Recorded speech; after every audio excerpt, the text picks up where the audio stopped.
Hello दोस्तों, एक बार फिर से हम आपके लिए काफ़ी इंपॉर्टेंट क्वेश्चंस लेकर आए हैं। और ये क्वेश्चन होने वाले हैं आपके लिए REET, C TET, UP TET, TET सभी शिक्षक भर्तियों के लिए साइकोलॉजी के क्वेश्चन हैं। आज के वीडियो में काफ़ी इंपॉर्टेंट क्वेश्चंस होने वाले हैं। चलिए देखते हैं। क्वेश्चन नंबर फर्स्ट है, कौन सी अवस्था पशु प्रवृत्ति को प्रदर्शित करती है? यानी कि मनुष्य है जो पशु के समान व्यवहार करता है, हर किसी से लड़ाई झगड़ा करता है, चीज़ें व्यवस्थित नहीं रखता है, तो उसे बोलते हैं पशु प्रवृत्ति। तो कौन सी अवस्था पशु प्रवृत्ति को प्रदर्शित करती है? ऑप्शन ए है आईडी, बी ईगो, सी सुपर ईगो, डी कोई नहीं। ए इड, बी ईगो, सी सुपर ईगो, डी कोई नहीं। यदि आपको आता है तो कमेंट बॉक्स में कमेंट करिएगा।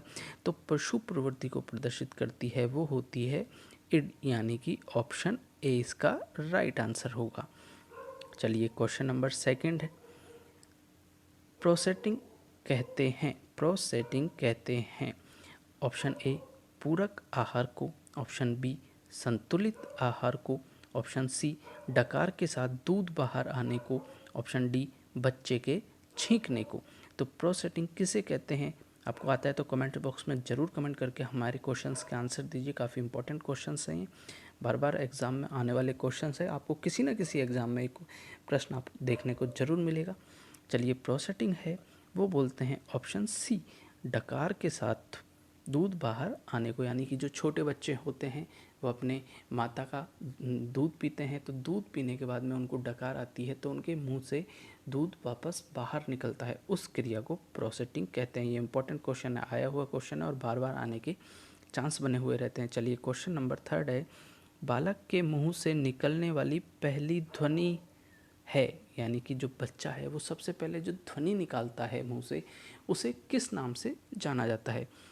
ऑप्शन ए क्रंदन, बी बबलाना, सी कइंग, डी इन सभी को। तो इसका राइट आंसर क्या है? इसका राइट आंसर होगा क्रंदन। ऑप्शन ए इसका राइट होगा।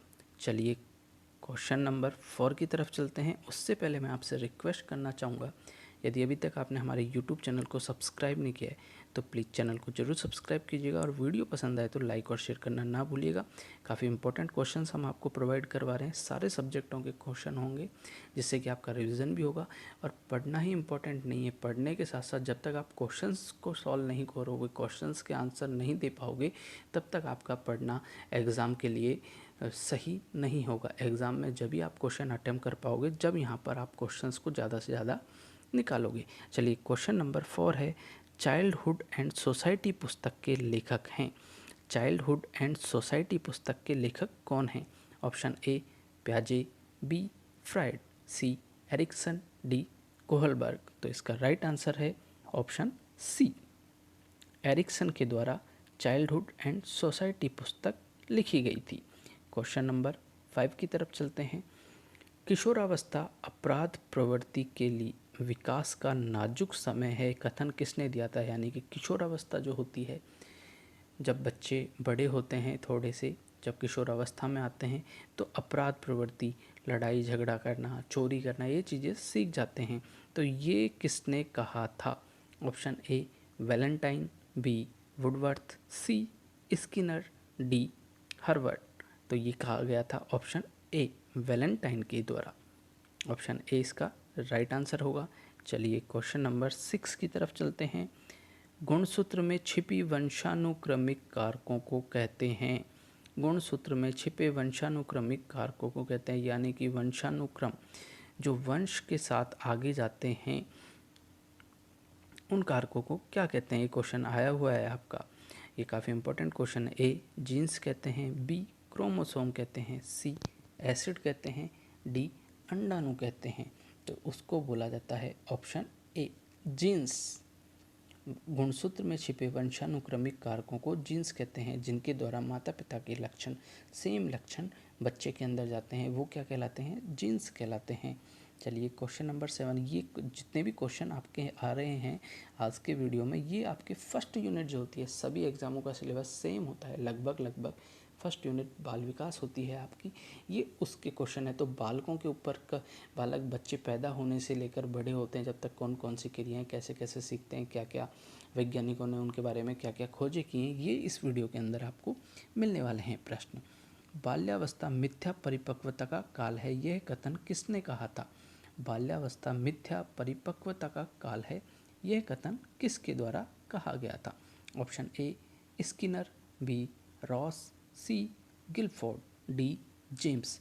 अब देखो, आपको कुछ तरीके हैं याद करने के, वो कैसे? बाल्यावस्था यानी कि बालक की जो अवस्था होती है उसमें उसको गुस्सा ज़्यादा होता है, तो मिथ्या परिपक्वता का काल है, यह कथन बाल्यावस्था में रोज़ ज़्यादा होता है, इसलिए कथन किसने कहा था? रॉस ने कहा था। काफ़ी इजी तरीके से, इस तरीके से यदि आप याद करोगे तो ये कभी भी नहीं भूलने वाले होंगे। बाकी इसमें आपको पता है साइकोलॉजी में इतने सारे वैज्ञानिकों के नाम है, इतनी सारी परिभाषाएं जो कन्फ्यूजन हो जाता है। आप हमारे क्वेश्चन सॉल्व करोगे, हम इस तरीके की ट्रिक आपको काफ़ी बताते रहेंगे। चलिए, क्वेश्चन नंबर 8 है, बालक टेढ़ी मेढ़ी लाइन बना सकता है या बनाना सीख जाता है? इंपॉर्टेंट क्वेश्चन है, आया हुआ क्वेश्चन है। ऑप्शन ए 1 से 2 साल में, बी 2 से 3 साल में, सी 4 से 5 साल में, डी 6 से 7 साल में। तो इसका राइट आंसर क्या होगा बताइए? इसका राइट आंसर क्या होगा ये आपको बताना है। बालक टेढ़ी मेढ़ी लाइनें 2 से 3 साल में, बी इसका राइट आंसर होगा। इसीलिए आपको पता है कि गवर्नमेंट ने बच्चों को स्कूल में बैठाने का समय क्या रखा हुआ है? 2 से 3 साल में बैठा देते हैं, लेकिन अब गवर्नमेंट चेंज कर रही है, 4 साल कर रही है, 4 साल के अनुसार बैठाएगी। लेकिन अब से पहले 2 से 3 साल था, अपन 2.5 साल या 3 साल के अंदर बच्चे को बैठा देते हैं, तो जब वो टेढ़ी मेढ़ी लाइनें बनाना सीख जाता है। चलिए, क्वेश्चन नंबर 9 है, व्यक्ति के बुरे प्रबंधन के लिए जिम्मेदार है? व्यक्ति के बुरे प्रबंधन के लिए कौन जिम्मेदार है? A id, B super ego, सी दोनों यानी कि इड और सुपर ईगो, और डी ईगो। काफ़ी इंपॉर्टेंट क्वेश्चन बनते हैं ये इड, सुपर ईगो और ईगो के ऊपर, इनमें से एक क्वेश्चन जरूर आएगा आपके पास। व्यक्ति के बुरे प्रबंधन के लिए जिम्मेदार है? A id, B superego, D C दोनों, डी ईगो। इसका राइट आंसर होगा ऑप्शन सी दोनों, यानी कि इड और सुपर ईगो ये बुरे प्रबंधन के लिए जिम्मेदार होते हैं। आपको जितने भी क्वेश्चंस आते हैं इनके आप हमें ज़रूर कमेंट बॉक्स में कमेंट करिएगा, और क्वेश्चंस को सक्सेस होना है आपको कोई नहीं बताएगा कि आपको जो एग्ज़ाम है, कोई भी एग्ज़ाम है, चाहे रीट हो, चाहे सीटेट हो, चाहे पटवार हो, चाहे कोई भी कंपटीशन हो, यूपीएससी हो, आरपीएससी हो, जितने भी एग्ज़ाम हैं उन एग्ज़ामों में कंपटीशन में जब तक आप क्वेश्चंस को सबसे ज़्यादा सॉल्व नहीं करोगे, टॉपिक को आप 2 बार पढ़ के बुक को डाल दीजिए, उसके क्वेश्चन सॉल्व करिए, जब भी आपको पता चलेगा आपकी कहाँ कमजोरी है, क्वेश्चन सॉल्व क्यों नहीं कर पा रहे हो।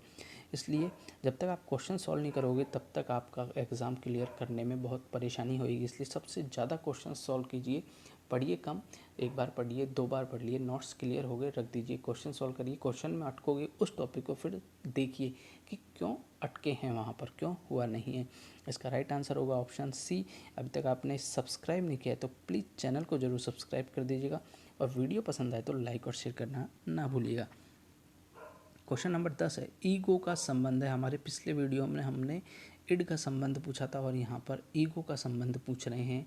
ऑप्शन ए चेतन मन से, बी अचेतन मन से, सी अर्धचेतन मन से, डी कोई नहीं। तो इसका राइट आंसर, यदि आपने कल का हमारा वीडियो देखा हो तो काफ़ी इजी है, आज का मिल जाएगा आपको। इसका राइट आंसर है ऑप्शन ए। ईगो किससे संबंधित होता है? चेतन से। और इड किससे संबंधित होता है? अचेतन मन से संबंधित होता है। चलिए, इसका राइट आंसर होगा ऑप्शन ए, इसका राइट आंसर होगा। क्वेश्चन नंबर 11 है, ज्ञान की दूसरी सीढ़ी है। ज्ञान की दूसरी सीढ़ी क्या है? ऑप्शन ए संवेदना कहलाती है, बी प्रत्यक्षीकरण कहलाती है, सी अनुभव कहलाता है, डी विचार कहलाता है।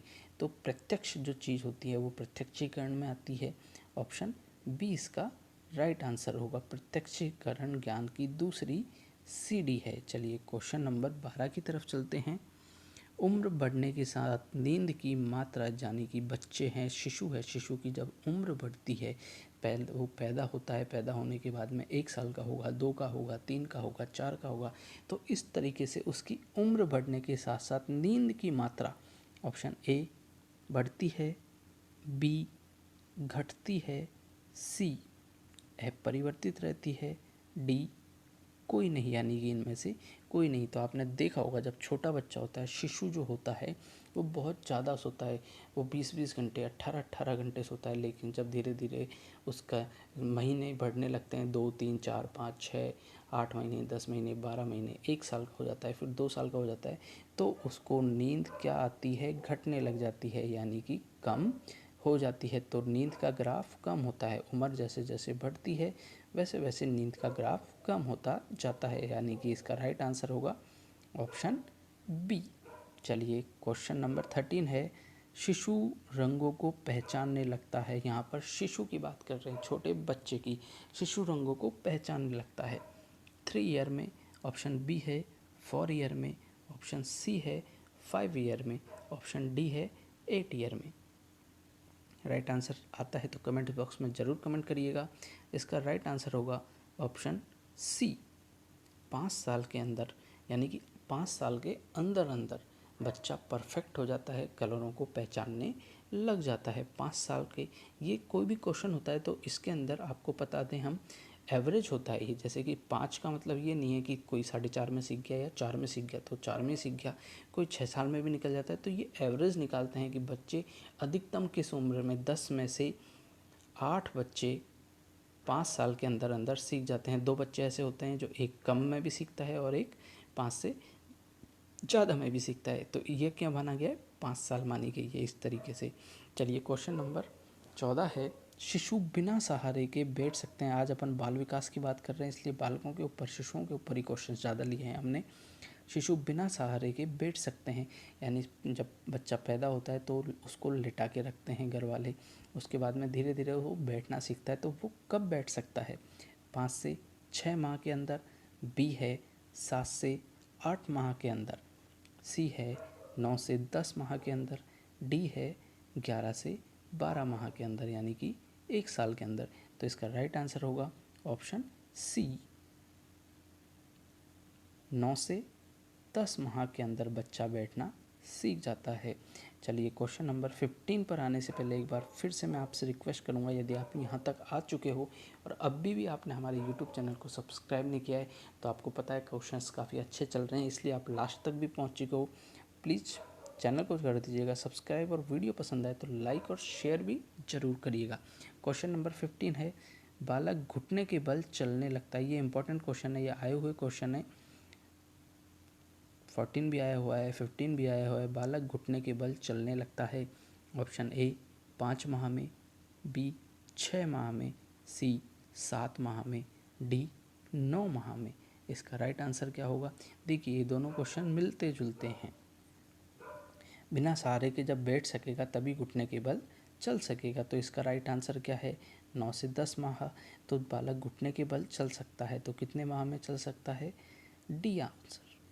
इसका आंसर क्या होगा, डी, 9 महीने का। जब वो बैठने लग जाएगा, बैठने सीख जाएगा, तब वो घुटने के बल चलने लग जाएगा धीरे धीरे, यानी कि बैठने से उसका संतुलन, बॉडी का संतुलन जब वो अपना बनाने लग जाएगा तब वो चलने लग जाएगा। तो इसका राइट आंसर होगा ऑप्शन डी। आगे काफ़ी इंपॉर्टेंट क्वेश्चंस हैं जो कि रीट, सीटेट, यूपीटेट सभी शिक्षक भर्तियों में आते हैं, बार बार रिपीट होंगे।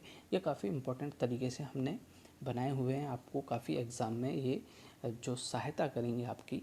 इसलिए चलिए नेक्स्ट वीडियो में मिलते हैं। इससे पहले एक बार फिर से मैं आपसे बोलना चाहूँगा, चैनल को कर लीजिएगा सब्सक्राइब, और वीडियो पसंद आए तो लाइक और शेयर करना ना भूलिएगा। आपको हमारे वीडियोस कैसे लग रहे हैं ये भी हमें कमेंट बॉक्स में ज़रूर कमेंट करके बताइएगा। थैंक यू फ्रेंड्स, मिलते हैं नेक्स्ट वीडियो में।